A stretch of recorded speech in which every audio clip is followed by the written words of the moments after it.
الحمدللہ وکفا وسلام علی عبادہ الذین اصطفى اما بعد اعوذ باللہ من الشیطان الرجیم بسم اللہ الرحمن الرحیم الحمدللہ رب العالمین الرحمن الرحیم مالک یوم الدین ایاک نعبد و ایاک نستعین اهدنا الصراط المستقیم صراط الذین انعمت علیہم غیر المغضوب علیہم ولا الضالین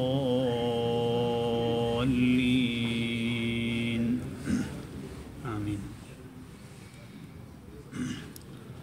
بزرگ اور بھائیو،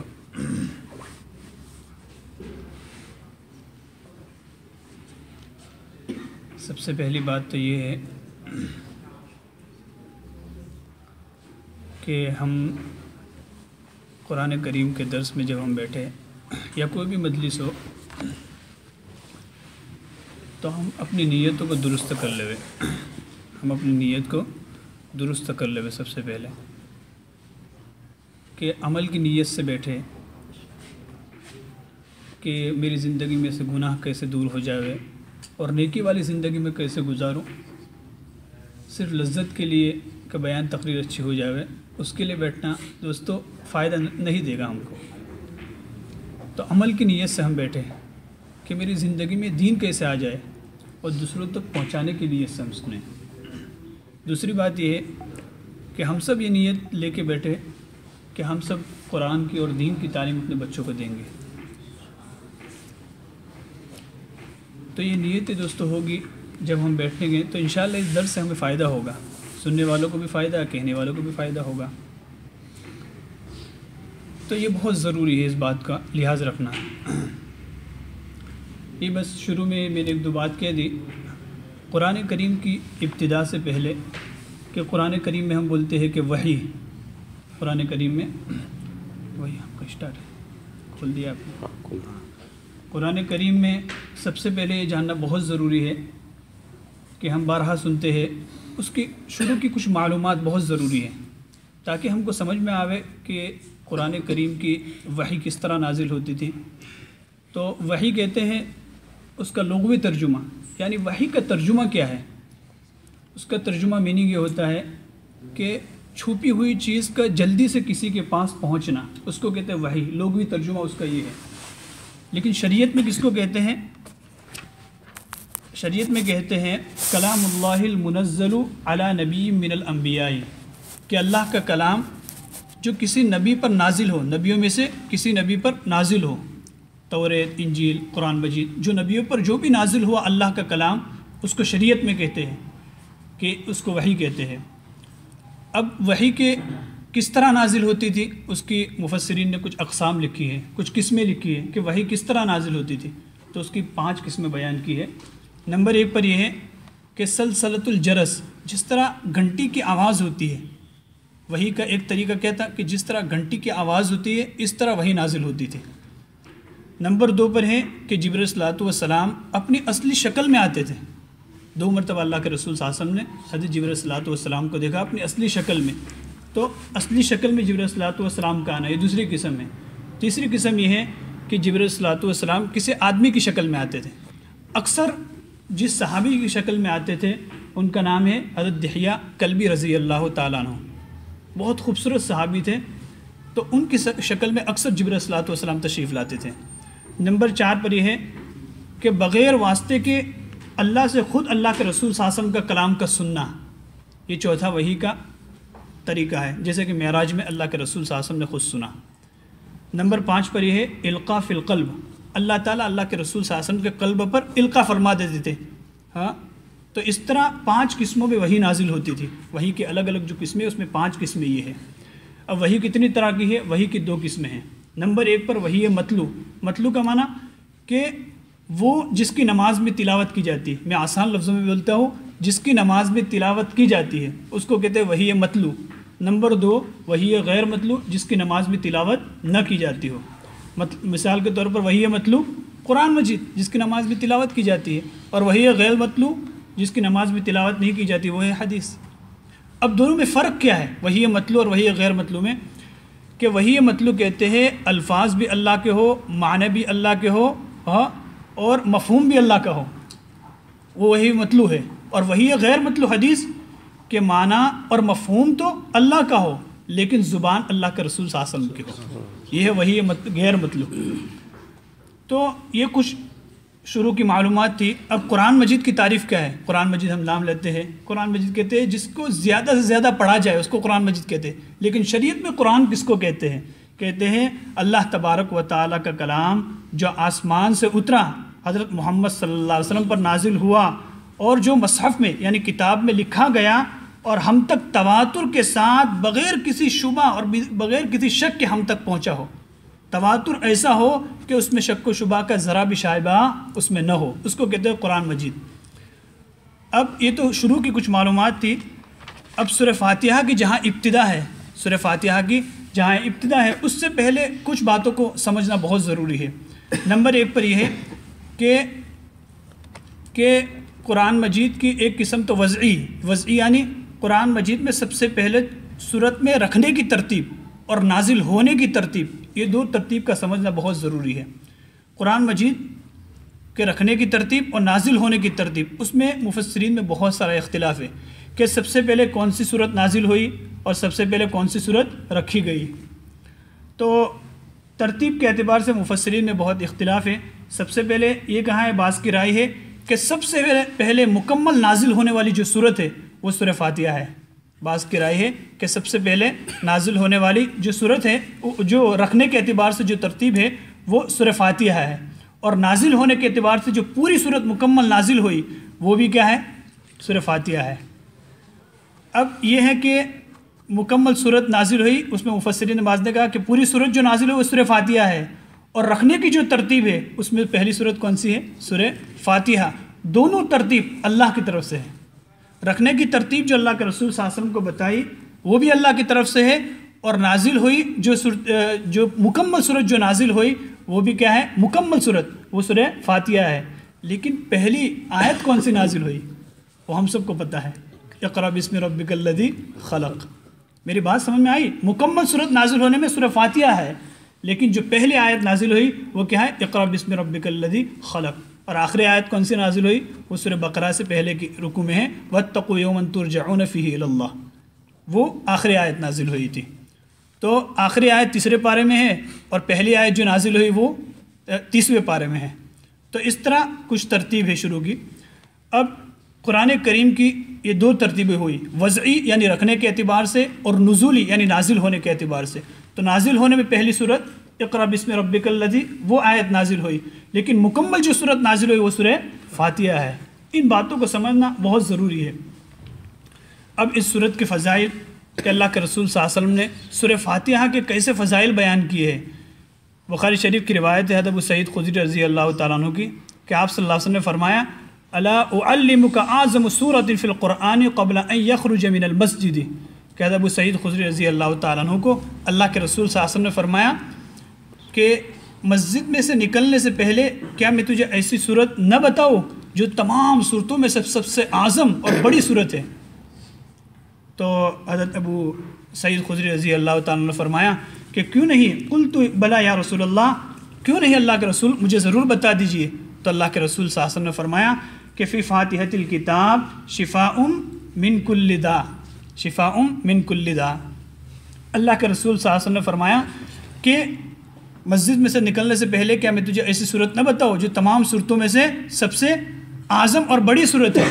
اور دوسری روایت میں ہے حضرت جابر بن عبداللہ رضی اللہ تعالیٰ عنہ کی، ان کو بھی اللہ کے رسول صلی اللہ علیہ وسلم نے یہی جملہ ارشاد فرمایا کہ فی فاتحۃ الکتاب شفاء من کل داء، کہ میں تجھے ایسی صورت نہ بتاؤں جو تمام صورتوں میں سے سب سے افضل صورت ہے۔ اور حضرت جابر رضی اللہ تعالیٰ عنہ کو کیا فرمایا کہ کیا تجھے ایسی صورت نہ بتاؤں جو تمام صورتوں میں سے سب سے بہتر صورت ہے؟ تو اللہ کے رسول صلی اللہ علیہ وسلم فرمایا، حضرت جابر رضی اللہ تعالیٰ نے فرمایا، قلت بلا یا رسول اللہ، میں نے کہا اللہ کے رسول کیوں نہیں، ضرور بتا دیجئے۔ اللہ کے رسول صلی اللہ علیہ وسلم نے فرمایا شفاء من کل داء، وہ سورہ فاتحہ ہے اور اس میں ہر بیماری سے شفا ہے، اس میں ہر بیماری سے شفا ہے۔ تو اس سے پتہ چلتا ہے کہ اس صورت کی کتنی بڑی اللہ کے نزدیک اور اللہ کے رسول صلی اللہ علیہ وسلم کے نزدیک اس کی عظمت ہوگی۔ اب دوستو اس صورت کے بہت سارے نام بھی ہیں، ان ناموں کو بھی ذہن میں رکھنے کی ضرورت ہے، اس سے صورت کی اہمیت کا ہمیں پتہ چلتا ہے۔ ایک نام بتایا ہے کہ اساس القرآن، قرآن کی بنیاد یہ، اور دوسرا اس کا نام بتایا ام الکتاب، یہ پوری کتاب کی جڑ ہے۔ یہ کیوں فرمایا ہے؟ اس لیے فرمایا ہے کہ قرآن کریم میں 3 مضامین کو بیان کیا ہے، توحید، رسالت اور آخرت کو قیامت کو بیان کیا ہے، آخرت یعنی قیامت کو بیان کیا ہے۔ یہ 3 مضامین کو قرآن کریم میں بیان کیا گیا ہے۔ تو اب کیسے یہ بنیاد ہوئی، صورت کیسے جڑ ہوئی؟ تو دیکھیے پہلی آیت میں اور دوسری آیت میں اور چوتھی آیت میں سورہ فاتحہ کی، اس میں اللہ تعالیٰ نے توحید کو بیان کیا ہے، توحید کو بیان کیا ہے، ایک مضمون ہو گیا۔ اور تیسری آیت میں قیامت کو بیان کیا ہے مالک یوم الدین میں، اور 5ویں اور 6ٹھی آیت میں نبوت اور رسالت کو بیان کیا ہے۔ تو پورے قرآن 113 صورتوں کا، یعنی جو صورتوں کا تعلق سورہ فاتحہ سے ہے، تمام صورتوں کا تعلق کس سے ہے؟ سورہ فاتحہ سے ہے، اس لیے اس کو ام الکتاب اور قرآن کی جڑ، اساس القرآن، قرآن کی جڑ اور کتاب کی جڑ کہا ہے۔ دوسرا اس کا نام رکھا ہے کہ فاتحۃ الکتاب، کیونکہ ابتدا ہی سورہ فاتحہ سے ہوتی ہے قرآن کی، اس لیے اس کو فاتحۃ الکتاب کہا۔ اور اس سورت کا نام سورۃ المسئلہ، یعنی سوال کرنے کی سورت، کیونکہ اس لیے اس کا نام رکھا کہ ہم نے اللہ سے سوال کرتے ہیں ایاک نعبد و ایاک نستعین اہدنا الصراط المستقیم، ہم اللہ سے سوال کرتے ہیں اللہ میں سیدھے راستے پر چلا، تو اس لیے اس کو سورۃ المسئلہ بھی کہا ہے۔ نمبر 3 پر سورۃ الشافعہ، ابھی میں نے روایت جو بیان کی حضرت جابر بن عبداللہ رضی اللہ تعالیٰ عنہ کی کہ اس سورت میں ہر بیماری سے شفا ہے، اس لیے اس سورت کا نام سورۃ الشافعہ بھی رکھا۔ تو یہ کچھ بنیادی باتیں تھیں۔ اب یہ سورت مکی مدنی 2 باتوں آتا ہے، اکثر سورت کے شروع میں آتا ہے کہ مکی ہے یا مدنی ہے، تو اب مکی اور مدنی کو سمجھنا بھی ضروری ہے۔ عام طور پر ہمارے ذہن میں ہے کہ جو مکہ میں نازل ہوئی وہ مکی ہے، جو مدینہ میں نازل ہوئی وہ مدنی ہے۔ یہ بھی ایک تفسیر مفسرین نے بیان کی ہے، لیکن زیادہ تر یہ اہمیت رکھتی ہے تفسیر کہ ہجرت سے پہلے جو صورت نازل ہوئی وہ مکی ہے، اور نبی کریم صلی اللہ علیہ وسلم نے ہجرت کرنے کے بعد، ہجرت کی اس کے بعد جو صورت نازل ہوئی وہ صورت مدنی ہے۔ اب اس صورت کی ابتدا ہوتی ہے سورہ فاتحہ سے۔ ہم پہلے آیت پڑھتے ہیں الحمدللہ رب العالمین، تمام کی تمام تعریفیں اللہ کے لیے ہے جو تمام جہان کا، سارے جہاں کا رب ہے۔ یہ آسان ترجمہ میں کر رہا ہوں۔ اب اس میں اللہ تعالیٰ نے کچھ مضامین کو بیان کیا ہے، اس کو سمجھنا ضروری ہے۔ کیا ترجمہ ہوا؟ تمام کی تمام تعریفیں اللہ کے لیے ہے جو تمام جہانوں کا پالنے والا، تمام جہانوں کا رب ہے۔ اب اللہ تعالیٰ نے اس سورہ قرآن کی ابتدا رب کے لفظ سے کی، رب کے لفظ سے کی، اللہ کے لفظ سے ابتدا نہیں کی۔ رب کے لفظ سے ابتدا کیوں کی؟ یہ رب کی صفت اللہ کی اتنی جامع صفت ہے کہ اللہ کی جتنی صفات ہے، سمیع، بصیر، وہ تمام صفات اس صفت میں آ جاتی ہیں۔ اور عجیب نکتہ کہ اللہ تعالیٰ نے رب کا لفظ یہاں استعمال کیا، اور آخری صورت کیا ہے بھائی؟ قل اعوذ برب الناس ملک الناس الہ الناس من شر الوسواس الخناس الذی یوسوس فی صدور الناس من الجنۃ والناس، وہاں بھی اللہ تعالیٰ نے رب کا لفظ استعمال کیا ہے۔ تو قرآن کی ابتدا بھی رب کے لفظ سے اور اختتام بھی رب کے لفظ سے۔ اور قبر میں ہم جائیں گے تو پہلا سوال من ربک، وہاں بھی رب کا لفظ ہے۔ دنیا میں جہاں ہم جی رہے ہیں وہاں پہ ان الذین قالوا ربنا اللہ ثم استقاموا، وہاں بھی رب کا لفظ ہے۔ عالم ارواح میں پوچھا تھا الست بربکم، کیا میں تمہارا رب نہیں ہوں؟ وہاں بھی رب کا لفظ ہے۔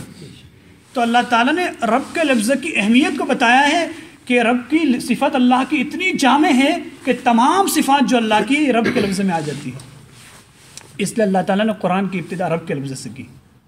اب عالمین تمام جہانوں کا رب ہے۔ یہ عالمین کہا اللہ نے، عالم ایک عالم کو کہتے، لیکن اللہ نے عالمین کہا، تمام جہان۔ تو یہ بھی ایک سوچنے کی بات ہے۔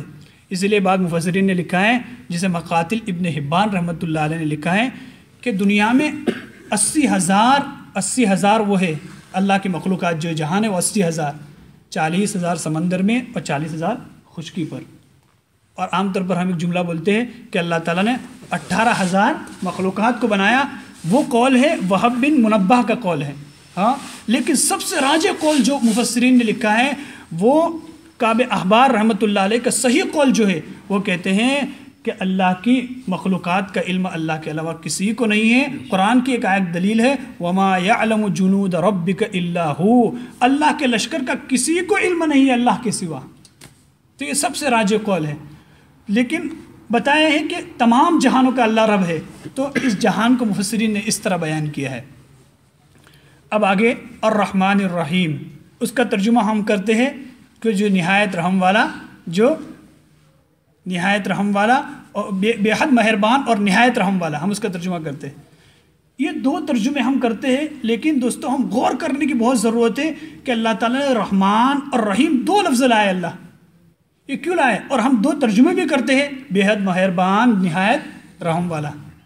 تو اس میں بہت عجیب نکتہ مفسرین نے لکھا ہے، لکھا یہ ہے کہ رحمان کہتے ہیں عامۃ الرحمہ اور رحیم تامۃ الرحمہ۔ کیا مطلب؟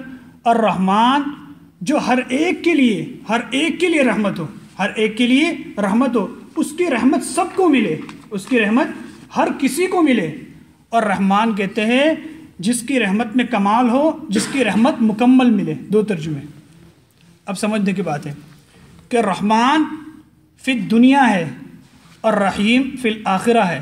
کیا مطلب؟ رحمان فی الدنیا یعنی رحمان جو ہے کہ ہر کسی کو ملے، یعنی رحمان کا جو لفظ ہے اللہ تعالیٰ کی رحمت وہ دنیا میں ہر کسی کو مل رہی ہے، اس کو کہتے ہیں رحمان۔ اللہ تعالیٰ کافر کو بھی کھلا رہا، اللہ مشرک کو بھی کھلا رہا، اللہ تعالیٰ فاسق فاجر کو بھی کھلا رہا، اللہ تعالیٰ گنہگار کو بھی کھلا رہا، اللہ نیکوں کو بھی کھلا رہا ہے، سب کو اللہ کھلا رہا ہے، اس کو کہتے ہیں رحمان۔ تو پتہ چلا ہر کسی کو جس کی رحمت ملے اس کو کہتے ہیں رحمان۔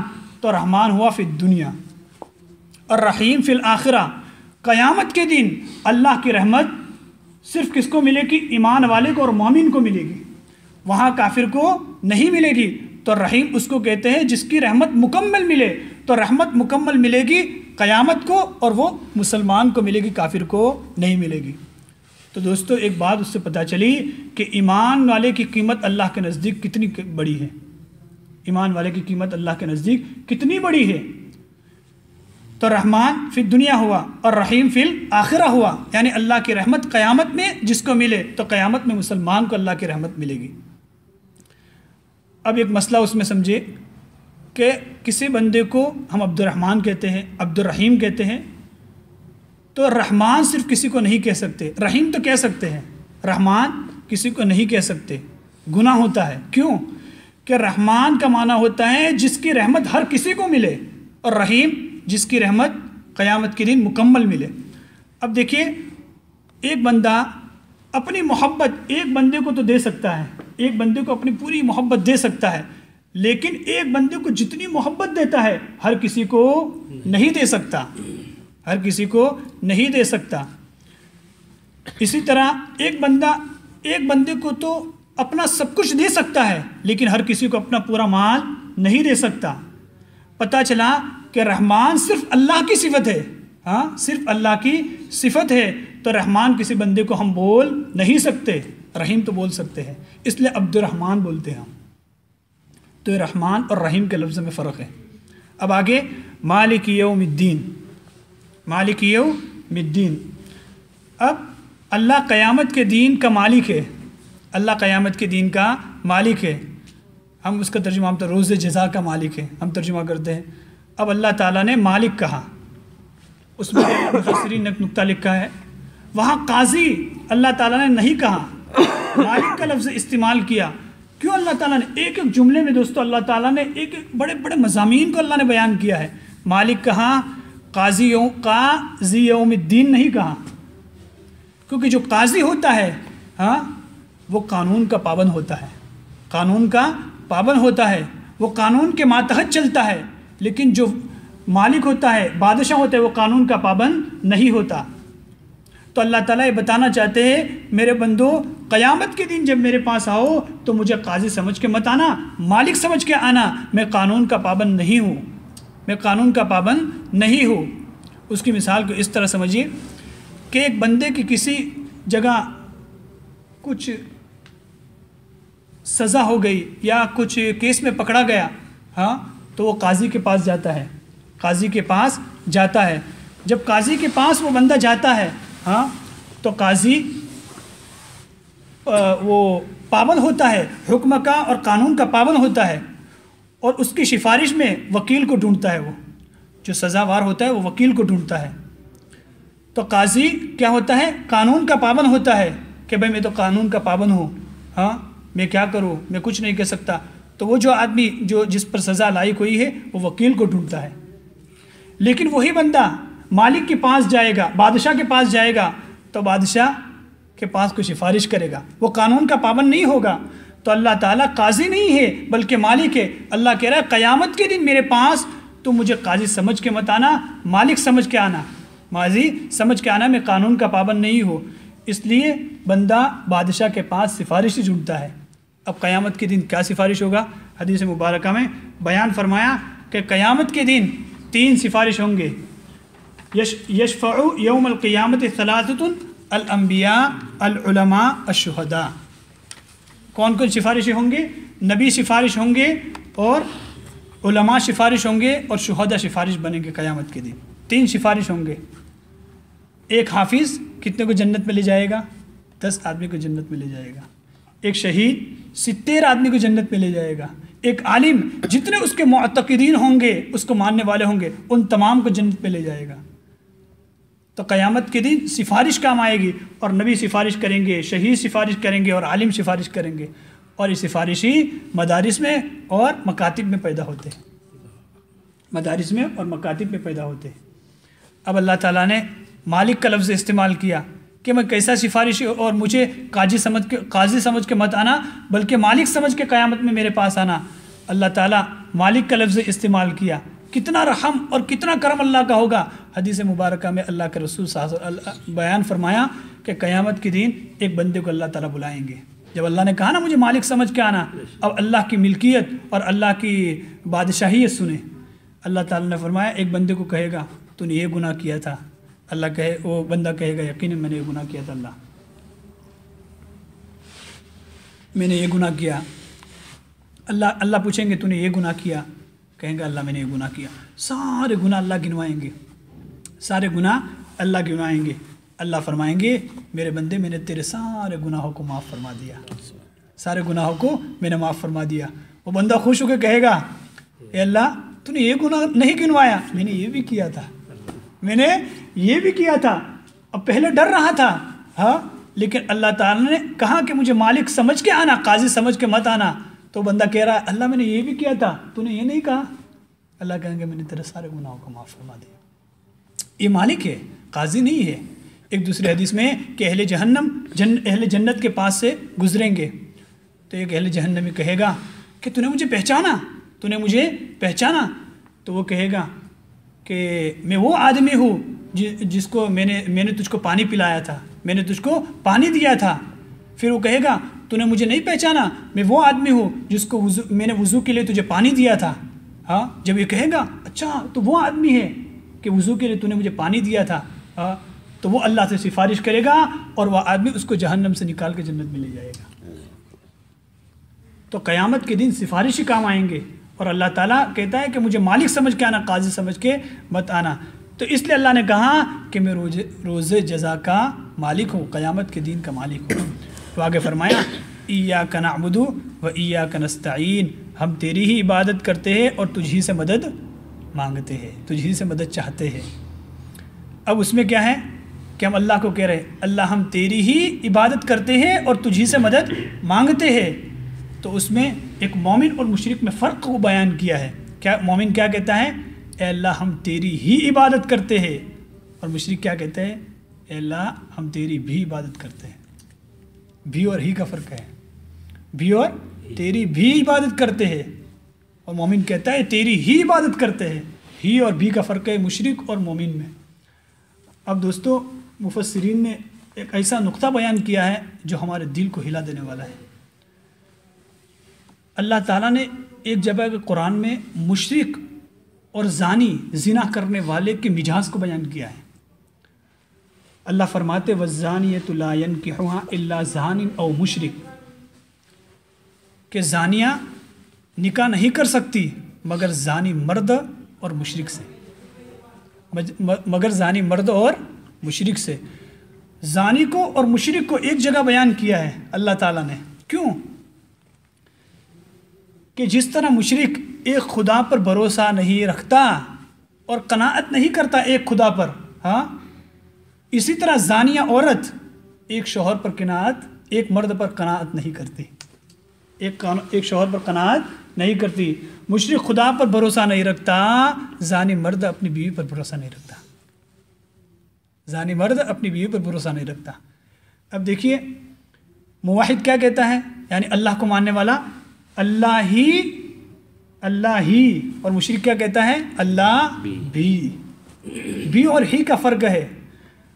اب آگے پاک دامن عورت میں، پاک دامن عورت کیا کہتی ہے اپنے شوہر سے، میں تجھ ہی سے، آگے والا جملہ میں نہیں بولتا، میں تجھ ہی سے. اور زانی عورت کیا کہتی ہے، میں تجھ سے بھی اور اوروں سے بھی، میں تجھ سے بھی اور اوروں سے بھی. تو اللہ تعالیٰ نے زانی کا، زانی مرد کا اور زانی عورت کا اور مشرک کے مجاز کو بیان کیا ہے. دوستو بتائیے یہ گناہ کتنا خطرناک ہوگا، یہ گناہ کتنا خطرناک ہوگا. اللہ ہم سب کی حفاظت فرمائے. تو موحد کیا کہتا ہے، اے اللہ میں تیری ہی عبادت کرتا ہوں، اور مشرک کیا کہتا ہے، میں تیری بھی عبادت کرتا ہوں. تو یہاں پہ موحد کو اور مشرک کے فرق کو بھی بیان کیا ہے، اور مشرک اور زانی کے مجاز کو بھی بیان کیا ہے. اب ایک بات اس میں یہ ہے کہ اللہ تعالیٰ نے بیان فرمایا ایاک نعبد، اے اللہ ہم تیری عبادت کرتے ہیں. تو جماعت کے ساتھ نماز پڑھتے ہیں، اس وقت سورہ فاتحہ میں ایاک نعبد پڑھے تو بات سمجھ میں آ جاتی ہے کہ ہم سب اللہ تیری عبادت کرتے ہیں. لیکن اکیلے نماز پڑھتے ہیں اس وقت ہم کہتے ہیں اللہ ہم تیری عبادت کرتے ہیں، یہ بات سمجھ میں نہیں آتی. اس وقت تو کہنا چاہیے ایاک اعبد، اے اللہ میں تیری عبادت کرتا ہوں. لیکن اس وقت ہم بولتے ہیں اللہ ہم تیری عبادت کرتے ہیں، یہ بات سمجھ میں نہیں آتی. یہ سوال پیدا ہوتا ہے نا، بہت واضح سوال ہے، میرا سوال تو سمجھ میں آ گیا نا. تو ایاک نعبد کیوں کہتے ہیں، اس میں مفسرین نے ایک عجیب نکتہ لکھا ہے کہ کوئی گھڑی ایسی نہیں ہوتی جس وقت اللہ کی کوئی عبادت نہ کرتا ہو. فرشتے اللہ کی عبادت میں مشغول ہوتے ہیں، بڑے بڑے اللہ والے عبادت میں مشغول ہوتے ہیں. سب سے بڑی بات طواف ہر وقت ہوتا رہتا ہے، اور کوئی گھڑی ایسی نہیں ہے جس وقت اللہ کی کوئی عبادت نہ کرتے ہو. ہم یہ کہنا چاہتے ہیں ایاک نعبد کہتے، اور اس کا فائدہ یہ ہے اے اللہ میری عبادت تو قبولیت کے لائق نہیں ہے، میں گنہگار ہوں، لیکن اے اللہ اس وقت تیرے کروڑوں بندے فرشتے بھی عبادت کر رہے ہیں، وہ تیرے صالحین بھی عبادت کر رہے ہیں. اے اللہ ہم کہہ کے ہم اپنی عبادت کو اس میں شامل کر کے میری عبادت کو بھی قبول کر لیں، میری عبادت کو بھی قبول کر لے. تو ہم نعبد کا فائدہ یہ ہے کہ ہم اپنی عبادت کو ان برگزیدہ بندوں کی عبادت میں شامل کر کے اپنی عبادت کو قبول کروانا چاہتے ہیں. کیسا اللہ تعالیٰ نے اس سورہ فاتحہ میں نعبد کو بیان کر کے اللہ انسانوں کو بتانا چاہتے ہیں. اللہ ہم کو نصیب کر دے. اب آگے ہے اہدنا الصراط المستقیم، اے اللہ ہمیں سیدھے راستے پر چلا، اے اللہ ہمیں سیدھے راستے پر چلا. اب اس کے دو معنی ہیں. ایک تو یہ ہے کہ کہتے ہیں کہ اراءۃ الطریق، عربی میں کہتے ہیں اراءۃ الطریق اور اسہال الی المطلوب، اسہال الی المطلوب. اراءۃ الطریق کا معنی اے اللہ ہم کو سیدھا راستہ دکھا، اللہ ہم کو سیدھا راستہ دکھا. اور اراءۃ الطریق کا معنی اور اسہال الی المطلوب کا ترجمہ ہوتا ہے اے اللہ ہمیں سیدھے راستے پر چلا. اور ہم یہی کہتے ہیں اے اللہ ہمیں سیدھے راستے پر چلا. اہدنا الصراط المستقیم. اب یہ مستقیم کا لفظ آیا، صراط المستقیم. صراط مستقیم کس کو کہتے ہیں؟ صراط مستقیم کس، ہم نے یہ تو کہہ بھی دیا اللہ ہمیں سیدھے راستے پر چلا. اب صراط المستقیم، صراط مستقیم پر چلا.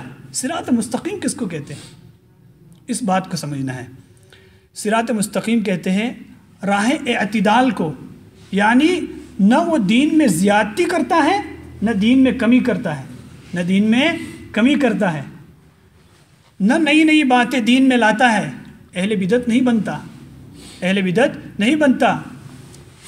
تو نئی باتیں دین میں لانا یہ دین میں زیادتی ہے، اور دین میں سے کچھ باتوں کو کم کرنا، کن باتوں کو کم کرنا، یہ بھی صراط مستقیم نہیں ہے. نہ دین میں زیادتی کرتا ہے نہ دین میں کمی کرتا ہے. ہاں بالکل بیچ میں چلتا ہے، اس کو کہتے ہیں صراط مستقیم، اس کو کہتے ہیں صراط مستقیم۔ ایک مثال دے دوں میں، مثال نہ بلکہ عقیدے کی بات ہے دوستو، عقیدہ تو بیان کرنا چاہیے ہر انسان کو۔ ایک بندہ کہتا ہے اللہ عرش پر ہے، اللہ عرش پر ہے، لیکن دوستو صحیح عقیدہ جو ہے، ہاں میں بالکل بلا جھجک کہتا ہوں دوستو کہ صحیح عقیدہ ہے اللہ ہر جگہ ہے، اللہ ہر جگہ ہے۔ اب اللہ اس کی شان ہے ہر جگہ، اللہ اس کی شان ہے ہر جگہ۔ ہم اس کے تصور کو، اللہ کی ذات کو تصور میں نہیں لا سکتے، ہاں ہم اللہ کی ذات کو عبور نہیں کر سکتے، بلکہ وہ اپنی شان ہے، اللہ ہر جگہ ہے، ہاں۔ اور نبی کریم صلی اللہ علیہ وسلم ہر جگہ نہیں ہے۔ جو بندہ کہتا ہے اللہ عرش پر ہے، ہر جگہ نہیں ہے، اور کہتا ہے نبی ہر جگہ ہے، ہاں، تو جو نبی کو ہر جگہ کہتا ہے وہ دین میں زیادتی کرتا ہے، ہاں دین میں زیادتی کرتا ہے، اور اللہ عرش پر ہے صرف، وہ دین میں کمی کرتا ہے۔ اللہ کو ہر جگہ مانے اور نبی کو مدینہ میں مانے اور اس کے فیض کو ہر جگہ مانے، وہ صراط مستقیم ہے، وہ صراط مستقیم ہے، اس کو کہتے ہیں اہل سنت والجماعت۔ صراط مستقیم، وہ سیدھی راہ پر چلتا ہے۔ ہم اللہ سے دعا کر رہے ہیں اے اللہ ہمیں سیدھے راستے پر چلا، صراط مستقیم پر چلا۔ دوستو کامیابی اس میں ہے، کامیابی اس میں ہے۔ پوچھا اللہ صراط مستقیم کیا ہے، کس کے راستے پر ہم چلے؟ اللہ نے آگے بتایا صراط الذین انعمت علیہم، اے اللہ ہمیں ان کے راستوں پر چلا، ان کے راستے پر چلا جن پر تو نے انعام کیا، جن پر تو نے انعام کیا۔ کن لوگوں پر انعام کیا اللہ نے؟ وہ کتنے طبقات ہیں؟ 4 طبقات ہیں، انبیاء، صدیقین، شہداء اور صالحین۔ اللہ تعالیٰ نے 6 پارے میں بھی اس کا ذکر کیا ہے، آیت نمبر 69 پر، 5ویں پارے میں، تقریباً 5ویں پارے میں اللہ تعالیٰ نے اس کا ذکر فرمایا ہے۔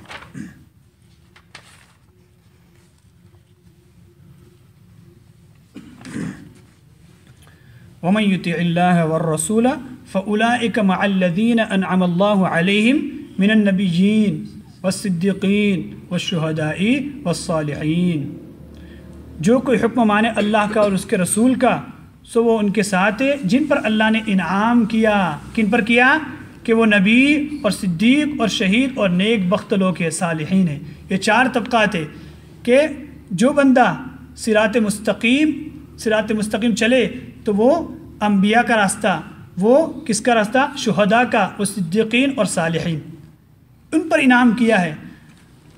تو بندہ صدیقین کے مقام کو اور شہداء کے مقام کو اور صالحین کے مقام کو تو محنت کر کے صراط مستقیم پر چل کے پہنچ سکتا ہے، انبیاء کے راستے پر تو نہیں پہنچ سکتا، صحابی کے مقام پر بھی نہیں پہنچ سکتا۔